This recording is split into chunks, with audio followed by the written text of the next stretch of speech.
আজকে নরওয়েতে আপনারা শোক সভা করছেন। এই শোক সভা আয়োজনে এবং যারা এখানে সম্পৃক্ত তাদের সবাইকে আমার আন্তরিক ধন্যবাদ।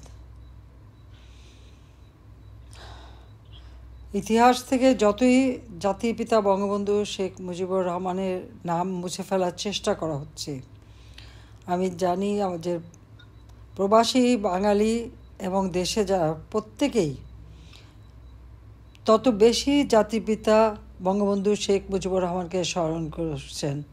আলহামদুলিল্লাহ, আমি সবাইকে ধন্যবাদ জানাই, কৃতজ্ঞতা জানাই যে যখন এই পরাজিত শক্তির দোসর হয়ে যারা আমাদের ইতিহাস বিকৃতি করে বাংলাদেশের যে স্বাধীনতা অর্জন, সেই অর্জনটাকেই ধ্বংস করতে চায়, বিজয়ের স্মৃতিচূর্ণ মুছে ফেলতে চায়। এর থেকে দুঃখজনক আর কিছুই নয়। 1975 সালে 15ই আগস্ট জাতির পিতা বঙ্গবন্ধু শেখ মুজিবুর রহমানকে নির্মমভাবে হত্যা করে। এই হত্যার শুধু যে রাষ্ট্রপতিকে না হত্যা তা নয়, এই হত্যা ক্ষমতার লোভে শুধু রাষ্ট্রপতিকেই হত্যা করে নাই, একটা পরিবারকে ধ্বংস করতে চেয়েছিল, একটা ইতিহাস ধ্বংস করা, স্বাধীনতার বিজয়কে ধ্বংস করা, মুক্তিযুদ্ধের চেতনাকে ধ্বংস করা, লাখো শহীদের রক্তকে অস্বীকার করা, লাখো মা বোনের যে আত্মত্যাগ তাকে অস্বীকার করা। আগস্ট মাসটাই আমাদের জন্য একটা মনে একটা কষ্টের মাস।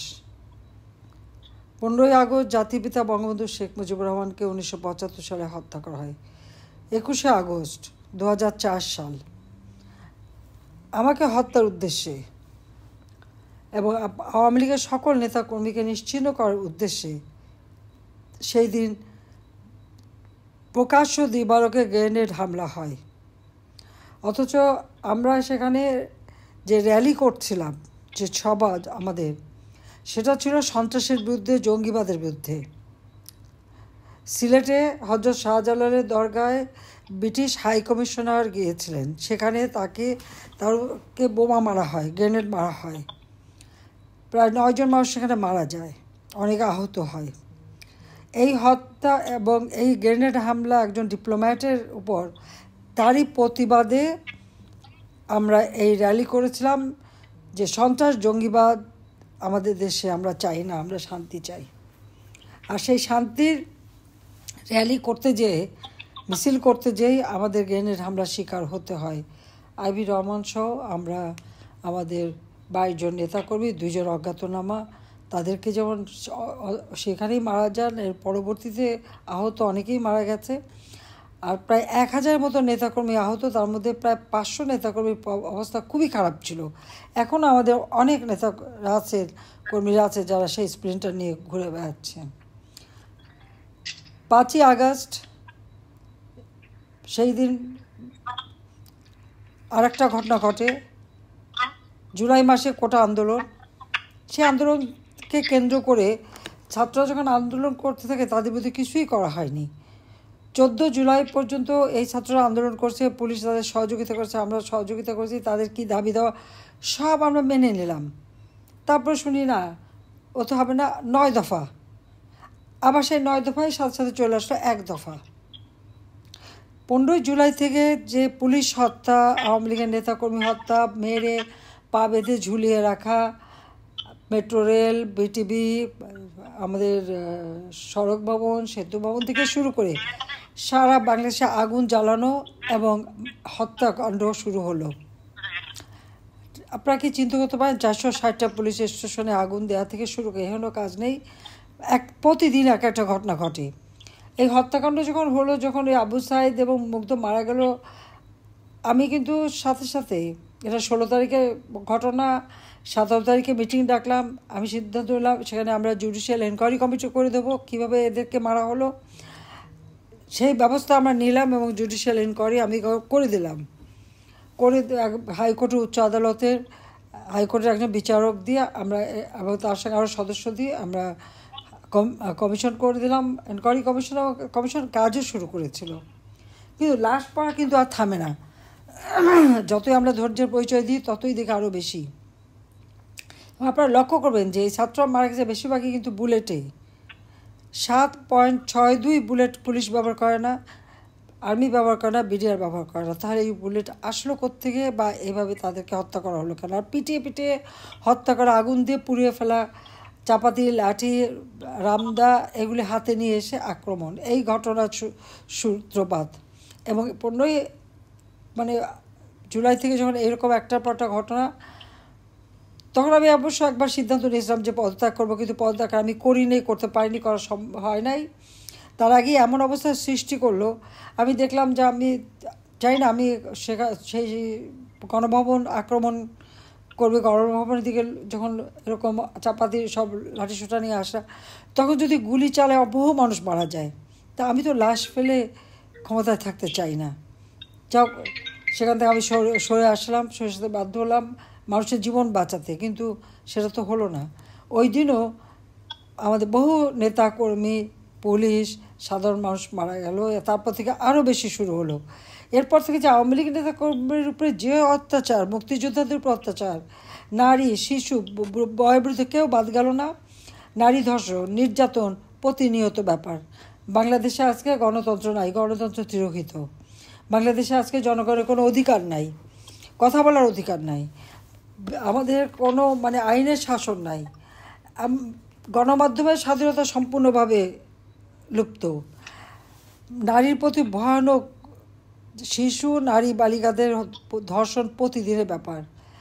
আর এমন কোনো দিন নাই এখন পর্যন্ত। সেই দিন আমাদের যুবলীগের এক কর্মীকে মেরে 7 টুকরো করা হয়েছে। ওই দিন আরেকটা ঘরে ঢুকে তাকে গুলি করে মারা হলো।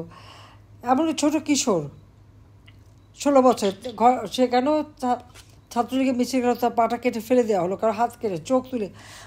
যখন একটা ঘটনা বাংলাদেশে এখন প্রতিনিয়ত চলে যাচ্ছে, মানবাধিকার সম্পূর্ণভাবে ভুলুণ্ঠিত।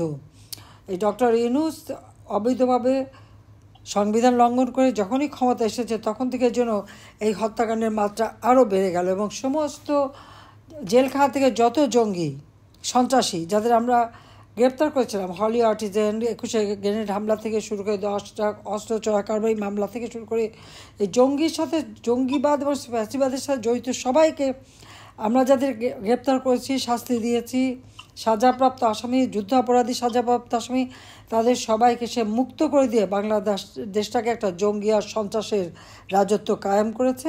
আর এর ফলটা হলো কি, লাগামহীনভাবে কি মব সন্ত্রাস, জনগণের কি সবই কিন্তু তাদের নির্দিষ্ট লোক, এবং তারা ডাকাতি, ছিনতাই, বাড়ির মধ্যে ঢুকে লুটপাট, মানুষের কোনো নিরাপত্তাই আজকে বাংলাদেশে নাই।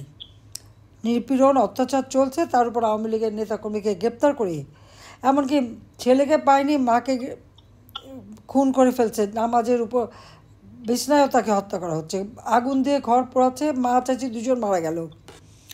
বাবাকে এমন মারলো যে তা এমন ফ্যামিলি আছে, তার পরিবার সব বাবা ভাই সব শেষ, শুধু এক মা আর একটা মেয়ে বেঁচে গেছে। এইরকম বিভৎস অবস্থা আজকে বাংলাদেশে। আমাদের সংখ্যালঘু সম্প্রদায়, তাদের উপরে চরম অত্যাচার। হিন্দু, বৌদ্ধ, খ্রিস্টান কেউ বাদ যাচ্ছে না, এমনকি সুফিবাদী যারা একটু শান্তিপূর্ণ, মুসলিম, আমরা কাদিয়ানি, আমাদের গ্রুপ, তাদের উপরেও আক্রমণ, মাজার টাজার ভেঙে টেঙে তাদের শেষ করে দিচ্ছে। মনে হচ্ছে যেন ইউনূসের ক্ষমতা দখল, এবং ক্ষমতা দখলের পর থেকে বাংলাদেশের জন্য একটা চরমভাবে একটা সন্ত্রাসী কর্মকাণ্ড এখন পর্যন্ত অব্যাহত। কোনো মানুষের জীবনে শান্তি, নিরাপত্তা বলে কোনো কিছু নেই। আমাদের সামনে এখন উপায়টা কি?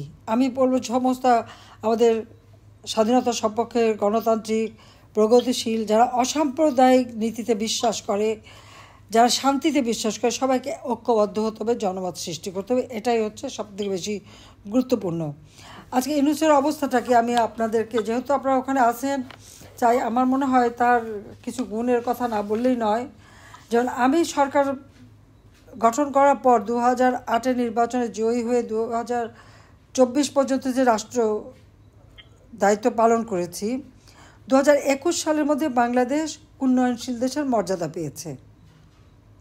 বাংলাদেশে আমি মানুষের মাথাপিছু আয় আমি 5 গুণ বৃদ্ধি করেছি। প্রবৃদ্ধি 6.25% আমি বৃদ্ধি করেছি, যেটা ছিল 2023 সালে।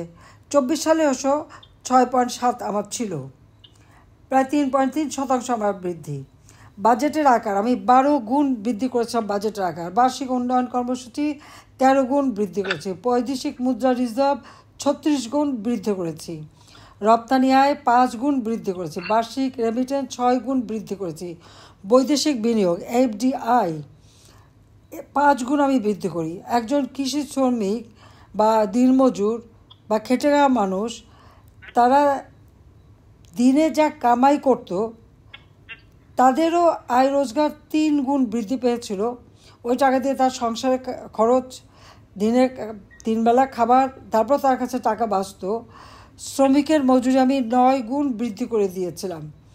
দারিদ্র্যের হার যা 2006 সালে 41.51 ছিল, আমি তা 18.7 নামিয়ে আনি।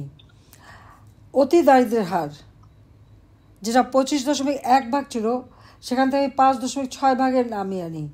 সাক্ষরতার হার যা 45 ছিল, 78.8 বৃদ্ধি করি। কারিগরি শিক্ষা আমি 22 গুণ বৃদ্ধি করি।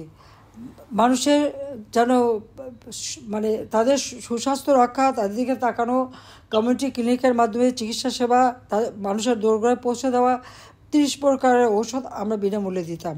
খাদ্য নিরাপত্তা দিয়েছি, সেই সাথে সাথে সুপেয় পানির ব্যবস্থা সারা বাংলাদেশে, যা মাত্র 55 ছিল, আমি 98.8% বৃদ্ধি করেছি। স্যানিটারি ল্যাট্রিন আমাদের মাত্র 2006 সালে মাত্র 43.28 ছিল, আমি 97.32 বৃদ্ধি করেছি। মানুষের আয়ুষ্কাল পর্যন্ত 59 বছর থেকে 73 বছর আমি বৃদ্ধি করি। শিশু মৃত্যু হার 1084 ছিল, আমি সেখানে 21 জনের আমি আনি। মাতৃমৃত্যু হার প্রতি লাখে 360 জন ছিল, সেখান থেকে আমরা 150 জনে নামিয়ে এনেছিলাম। বিদ্যুৎ উৎপাদন 100% বৃদ্ধি করে প্রত্যেক ঘরে ঘরে বিদ্যুৎ পৌঁছে দিই, 100% বিদ্যুৎ সুবিধা পেত। দানাদার শস্য উৎপাদন আমি 4 গুণ বৃদ্ধি করেছি। সেই সঙ্গে মাছ, মাংস, ডিম, সবজি সব কিছু বৃদ্ধি পেয়েছে। একটা সার্বজনীন পেনশনের ব্যবস্থা করেছিলাম। বয়স্ক ভাতা, বিধবা ভাতা, প্রতিবন্ধী ভাতা দিয়ে আর মানুষের যারা একেবারে হতদরিদ্র, তারা করতে পারে, তাদের বিনা পয়সা যেমন ঘরবাড়ি তৈরি করে তাদের জীবন জীবিকার ব্যবস্থা করে দিয়েছি। যারা একেবারে বয়োবৃদ্ধ কর্মক্ষমহীন, তাদেরকে আমি বিনামূল্যে প্রতি মাসে 30 কেজি করে চাল দিতাম। আর 1 কোটি পরিবারের জন্য টিসিবি কর্তৃক আমি পারিবারিক কার্ড করে দিয়েছিলাম। মাত্র 30 টাকা কেজিতে তারা চাল কিনতে পারতো, ডাল, তেল, চিনি সহ অল্প দামে কিনতে পারতো, সেই ব্যবস্থাটা করেছি। বেকার যুবকদের জন্য আমি আধুনিক প্রযুক্তি ডিজিটাল বাংলাদেশ গড়ে তুলেছি। কম্পিউটার শিক্ষা, কম্পিউটার ট্রেনিং ইনকিউবেশন সেন্টার করা, হাইটেক পার্ক, অর্থনৈতিক অঞ্চল, বেসরকারি খাতকে উন্মুক্ত করে কর্মসংস্থান বৃদ্ধি করেছি। বেকার সমস্যা 3 কমে গিয়েছিল, তারপরে ওই কোভিডের সময় সেটা 5 হয়। তারপরে ওরকম বেকার কেউ ছিল না, কাজ করতে চাইলে করতে পারতো। কর্মসংস্থান ব্যাংকের মাধ্যমে তাদেরকে আমি বিনা জামানতে 2 লক্ষ টাকা নিয়ে ব্যবসা করতে পারবে সেই ব্যবস্থা করে দিয়েছিলাম। বর্গা চাষিদের বিনা জামানতে কৃষি ঋণের ব্যবস্থা। প্রবাসী যারা বিদেশে যাবে জমি জমা বিক্রি না করে তার জন্য ব্যাংকের ঋণ নিতে পারে, আমি 400 কোটি টাকা দিয়ে এবং আরও আনুষঙ্গিক টাকা দিয়ে প্রবাসী কল্যাণ ব্যাংক তৈরি করে সেই ব্যাংকের মাধ্যমে প্রবাসী যারা যাবে তার জন্য ঋণ নিতে পারে, আবার তার মাধ্যমে রেমিটেন্স পাঠাতে পারে, আর ফিরে আসতে সেখান থেকে লোন নিতে পারে, সেই ব্যবস্থা করে দিয়েছিলাম। আর বয়স্ক ভাতা, বিধবা ভাতা, প্রতিবন্ধী ভাতা, প্রতিবন্ধী শিক্ষার্থীদের স্পেশাল ভাতা, উচ্চশিক্ষার জন্য ভাতা, বিনামূল্যে বই, প্রাইমারি পর্যন্ত বৃত্তি, উপবৃত্তি এবং উচ্চশিক্ষার বৃত্তি সব ব্যবস্থা করে দেশটাকে সুন্দরভাবে পরিচালনা করে মানুষের জীবনে শান্তি নিরাপত্তা নিয়ে আসি। দুঃখের বিষয়, শান্তি নিরাপত্তা আসেনি একজনের। গ্রামীণ ব্যাংকের এমডি পদে ডক্টর মোহাম্মদ ইউনূস চাকরি পেয়েছেন 1990 সালে, 6,000 টাকা বেতন। তারপরে তার সম্পদ বেড়েছে। আমি একটু বোধহয় আপনাদের সামনে আজকে বলা দরকার যে আমাদের সকলের জানা উচিত যে কী পরিমাণ সে সম্পদ বাড়িয়েছিল। তার টাকার একটু হিসাব দিই আমি ইউনুসের, সেটা আপনারা একটু নিয়ে নেন। প্রফেসর ইউনুস ট্রাস্ট 72,15,00,000 টাকা, ইউনুস ফাউন্ডেশন 6 কোটি টাকা, ইউনুস ফ্যামিলি ট্রাস্ট 5,17,00,000 টাকা, ইউনুস ব্যক্তিগত account Standard Charter bank, South East bank, Rupali ব্যাংকে। এটা 2023 সালের হিসাব বিএফআইউর। এখানে 118 কোটি টাকা তার ব্যক্তিগত। আবার 2006 থেকে 8 আপনারা জানেন যে 2007 সালে সে ইউনুস একটা দল করতে গিয়েছিল ক্ষমতা দখলের জন্য। 47,89,652 টাকা তার অ্যাকাউন্টে আসে। 2001 থেকে 11 পর্যন্ত 66 কোটি টাকা। অন্য একটা অ্যাকাউন্টে আবার 77,37,69,000 টাকা পাওয়া যায়। তাছাড়া ট্রাভেল ইন্টারন্যাশনাল লিমিটেড, সেখানে 11,14,00,000 টাকা, এবং তার দুটি অ্যাকাউন্টের নাম্বারও এখানে আছে, AC 733000000339, ব্রাঞ্চ 15, এবং আরেকটি অ্যাকাউন্ট হচ্ছে 903031609110, সেটা ব্রাঞ্চ হচ্ছে 35, সেখানে 2,52,00,000 টাকা তার রয়েছে। এছাড়া পূর্বাচলে 4,080 কাঠা জমি নিসর্গ নামে একটা রিসোর্ট করেছে। উত্তরায় 5 একর জমি। আবার চট্টগ্রামে 83 কাঠা জমি নিয়েছিল একটা স্কুল করবে, কিন্তু সেই স্কুল আর করা হয়নি। 2022 থেকে 23 ইউনুসের আয়কর এই এক বছরে 3,53,43,000 টাকা তার ব্যক্তিগত। ইউনুসের নামে মামলা ছিল 666 কোটি টাকা কর ফাঁকির মামলা, যেটা রায় বের হওয়ার কথা ছিল ঠিক 6 আগস্ট। তার 5 আগস্ট সে এমন ঘটনা ঘটালো, তারপর ক্ষমতা এসে এই মামলা প্রত্যাহার করে নিল। শ্রমিক কল্যাণ ফান্ড থেকে 25,12,00,000 টাকা সে চুরি করেছিল। যে টাকা শ্রমিকরা যে তার বিরুদ্ধে মামলা করেছিল, সেখানে শ্রমিক নেতাদের ঘুষ দিয়েছিল, এবং আইনজীবী তাকেও ঘুষ দেওয়া, এবং এমনকি অ্যাটর্নি জেনারেলকেও ঘুষ দেওয়ার চেষ্টা করা হয়েছিল। কিন্তু সেই শ্রমিকের অর্থ আত্মসাতের মামলা তো সে প্রত্যাহার করে নেয়, কিন্তু এর আগে শ্রমিকের কল্যাণ ফান্ডের টাকা তছরূপ করার জন্য শ্রমিক আদালতে শ্রমিকরা যে মামলা করে, সেই মামলায় ইউনুসের 6 মাসের সাজা হয়। ক্ষমতা তো যদিও সে জামিন চাওয়ার পরে জামিন দেওয়া হয়েছিল, তো মনে হয় এটা ভুলই হয়ে গেছিলো, জামিন না দিয়ে তাকে কয়েকদিন অন্তত জেলে পাঠানো উচিত ছিল। যাক, আমরা মানুষের তো প্রতিহিংসা করি না, এই জন্য প্রতিহিংসা পড়ার না, সেই জন্য তাকে আর জেলে যেতে হয়নি। কিন্তু সেই মামলার রায় সহ সে প্রত্যাহার করে নিয়েছে। এছাড়া ইউনুস গ্রামীণ ব্যাংকে যারা ট্যাক্স পেয়ার তারা যত টাকা পয়সা দিত, সেটা কখনো গ্রামীণ ব্যাংকে কিন্তু যেত না। গ্রামীণ কল্যাণ ফান্ড নামে একটা ফান্ড করে গ্রামীণ ব্যাংকের টাকা সেখানে সরিয়ে দিত। আবার ওই ফান্ডের থেকে 2% সুদে গ্রামীণ ব্যাংকে টাকা লোন দিত। অথচ টাকা কিন্তু পৃথিবীর বিভিন্ন দেশের NGO, বিভিন্ন দেশের ট্যাক্স পেয়ার তারা দিত কিন্তু গ্রামীণ ব্যাংকের জন্য। কিন্তু ইউনুস নিজস্ব একটা অ্যাকাউন্ট করলো গ্রামীণ কল্যাণ ফান্ড নামে, কিন্তু সেই কল্যাণ ফান্ডে আবার তার কাছে আয়কর যে পেত, সরকারি যে ট্যাক্স সে যে ফাঁকি দিয়েছে, সে গ্রামীণ কল্যাণ থেকে 671,11,76,322 টাকা, গ্রামীণ টেলিকম ট্রাস্ট 209,58,57,738 টাকা, গ্রামীণ শক্তি 57,25,190 টাকা, এবং গ্রামীণ টেলিকমের সমস্ত ট্যাক্স সে ফাঁকি দেয়। মামলা হয়, তার বিরুদ্ধে সে রিট করে। আবার তার বিরুদ্ধে যে রেফারেন্স মামলা, সেগুলি ছিল গ্রামীণ কল্যাণ ফান্ড 159,67,95,326 টাকা, গ্রামীণ টেলিকম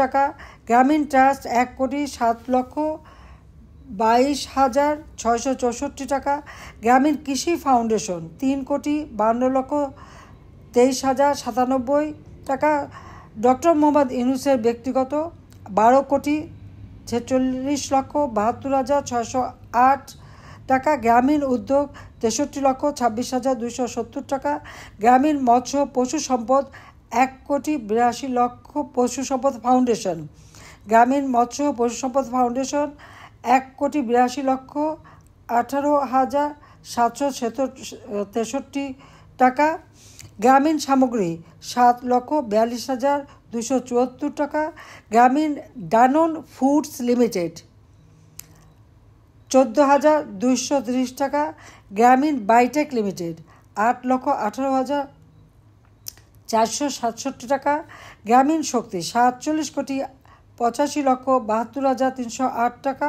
গ্রামীণ হেলথ কেয়ার সার্ভিসেস লিমিটেড 19,73,985 টাকা, গ্রামীণ ভেউলিয়া ওয়াটার লিমিটেড 1,69,09,023 টাকা 9,023 টাকা। মোট রিট মামলা এবং রেফারেন্স মামলা নিয়ে 38টি প্রতিষ্ঠানের কর ফাঁকি মামলা, সব মামলা ক্ষমতা এসে প্রত্যাহার করে নিয়েছে, 1 টাকাও ট্যাক্স দেয় নাই। আর এতে জড়িত আয়কর ফাঁকির পরিমাণ হলো 1,111,49,112 টাকা। আমি আবার বলি, 1,111,7,49,112 টাকা কর ফাঁকি মামলা সে ইতিমধ্যে প্রত্যাহার করে নিয়েছে। এবং গ্রামীণ ব্যাংকের যে শেয়ার, পাবলিক শেয়ার ছিল, সেই শেয়ারটাও সে নিয়ে গেছে, অথচ সে কিন্তু গ্রামীণ ব্যাংকের কিছুই না। কিন্তু গ্রামীণ ব্যাংকের নাম, সম্পদ, গ্রামীণ সেখানে ইউনুস সেন্টার বানিয়ে সবই সে ব্যবহার করছে সমানে, সম্পূর্ণ ইলিগালভাবে। এবং সেই ট্যাক্সও সে 5 বছরের ট্যাক্স দেওয়া লাগবে না, সেটাও মাফ করে নিয়ে গেছে। এইভাবে সে জনগণের টাকা ফাঁকি দিয়ে তার অর্থ সম্পদ, এর বাইরে আমেরিকায় তার গ্রামীণ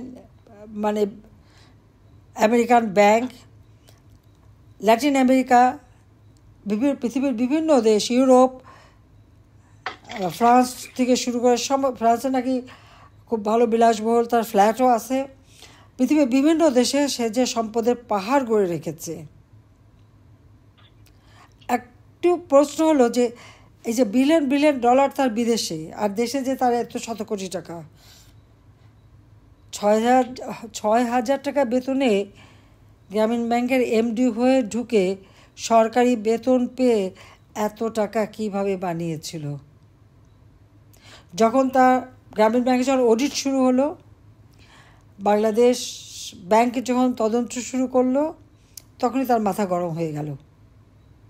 যদিও আপনারা জানেন যে গ্রামীণ ব্যাংকের এমডি পদ সে ছাড়তে চায়নি। গ্রামীণ ব্যাংকের আইনে আছে 60 বছর বয়স পর্যন্ত একজন এমডি থাকতে পারে। ইউনূস সেই আইন ভঙ্গ করে 10 বছর অতিরিক্ত ছিল, যখন তার বয়স 70-এর উপরে। যখন বাংলাদেশ ব্যাংক তাকে বলল যে আপনি এটা থাকেন, এটা বেআইনি, আপনার এই পদ ছাড়তে হবে, তখন সে মামলা করে। এই মামলা করে করে কিন্তু সময় কাটিয়ে দেয়, এবং এই দুটো মামলা সে হেরে যায়। তখন সে ক্ষিপ্ত হয়ে ওঠে। আমার খুব অবাক লাগে যে লোকটা আইন ভঙ্গ করে 10টা বছর একটা এমডি পদ আঁকড়ে ধরে আছে, সে আবার হিলারি ক্লিন্টনকে দিয়ে ফোন করায়, শেরি ব্লেয়ারকে দিয়ে ফোন করায়, বিভিন্ন যে সে থেকে লোক আন্তর্জাতিকভাবে তদবির করে বেড়ায়। মানুষ কিভাবে করে বলতে পারেন? একটা আইন নাই, বেআইনিভাবে একটা এমডির পদ ধরে রাখা। তো এই লোকটা কতটা স্বার্থপর, কতটা লোভী, অর্থ সম্পদ লোভী, সেটা আপনারা একবার চিন্তা করেন। আজকে গ্রামীণ ব্যাংক ইউনূস চলে যাওয়ার পরে আমরা একটা ডিসিপ্লিনে নিয়ে এসেছিলাম, আর এখন অবস্থা কি? গত পরশুদিন আমি কথা বললাম বিভিন্ন শ্রেণীর মানুষের সাথে, গতকালকেও কথা বললাম। গ্রামীণ ব্যাংকে যারা লোন নিয়েছে তাদের পথে বসিয়ে দিচ্ছে, সুদের হার বেড়ে গেছে, আর সেই সুদ দিতে পারে না বলে তাদের হালের গরু, জমি, জিরেত, ঘর বাড়ি যা আছে জমি সব নিয়ে নেয়। এই হলো অবস্থা। হ্যাঁ, আমি তো জানতাম না যে লোকটা এতটা ক্ষমতালোভী আর এইভাবে মানুষকে চুষে খাবে।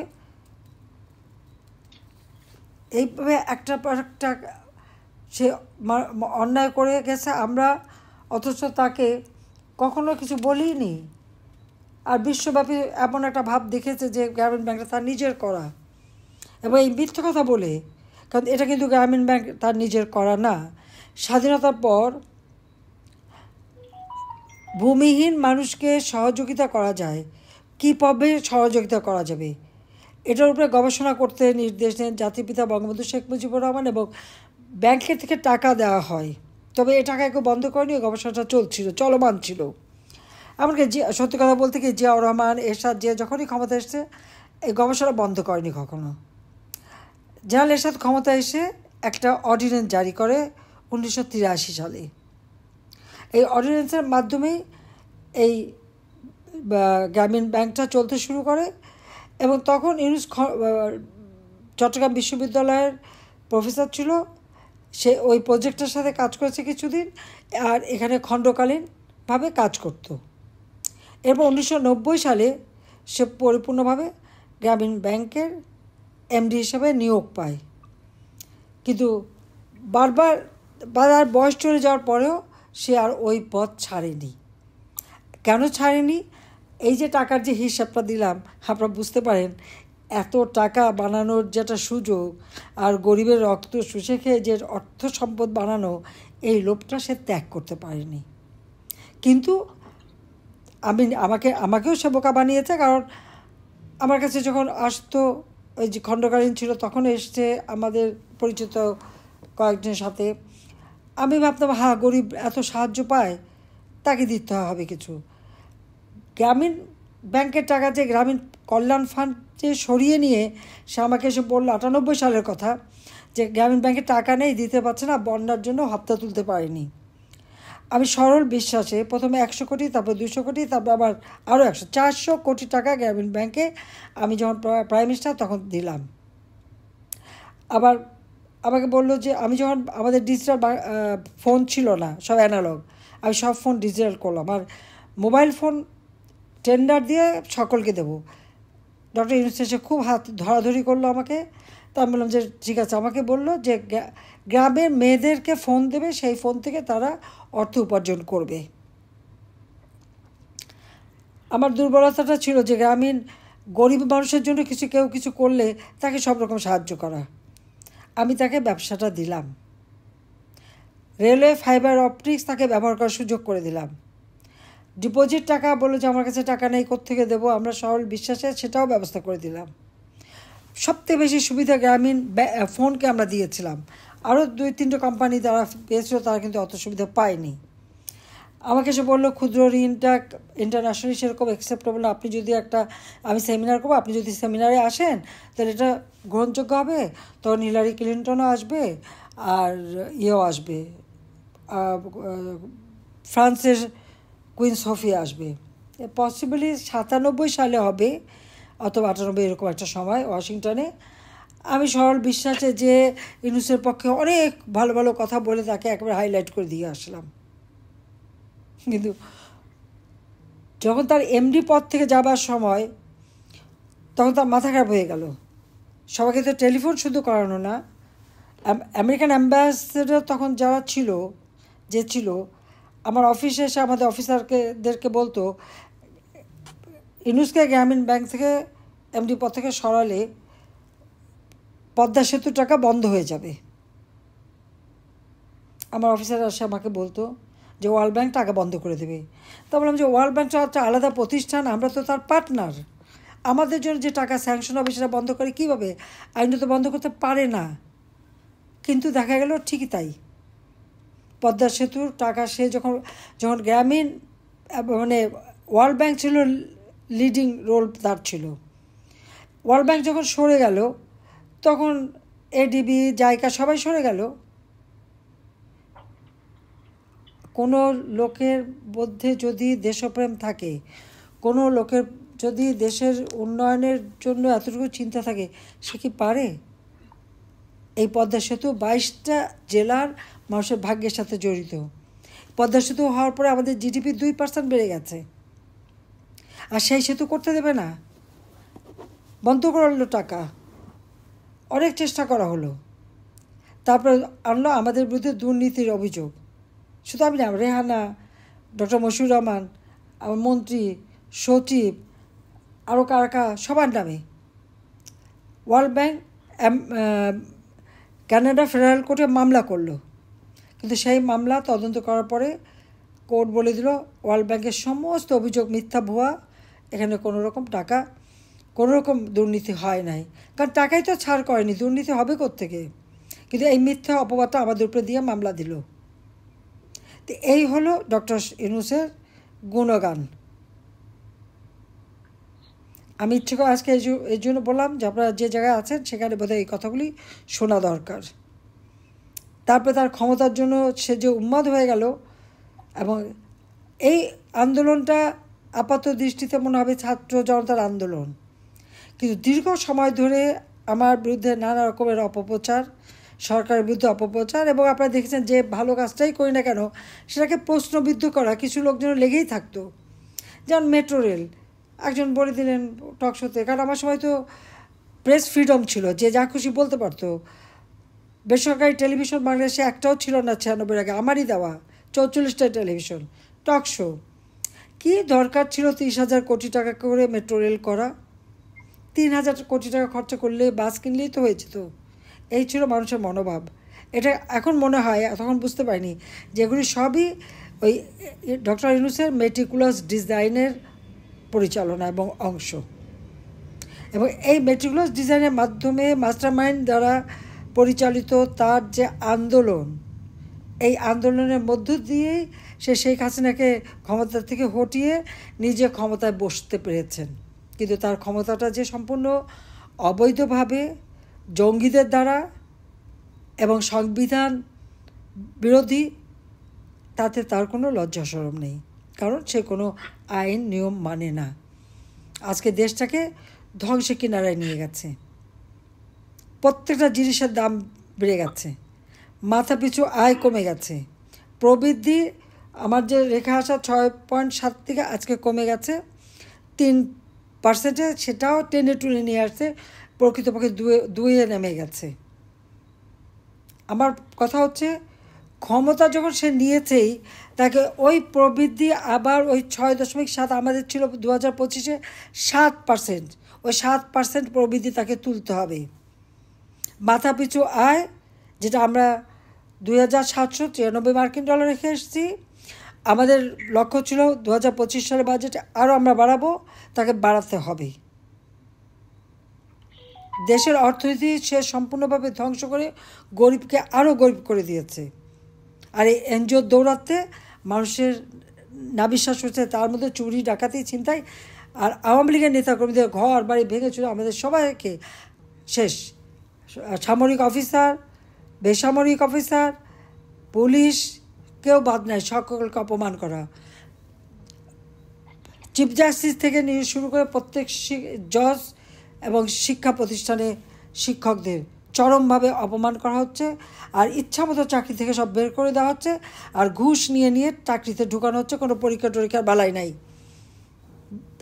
ইউনূসের টাকা কামাই করা আরেকটা পথ বেরিয়ে গেছে, এই টাকা নিয়ে নিয়ে কাজ দেওয়া। আর ক্ষমতা এসে ব্যবসা, ম্যান পাওয়ারের ব্যবসা, ডিজিটাল ওয়ালেটের ব্যবসা প্রচুর কামাই করে ফেলেছে। এখন কথা হচ্ছে, বাবা এখন ক্ষান্ত দাও, দেশটাকে বাঁচাতে হবে।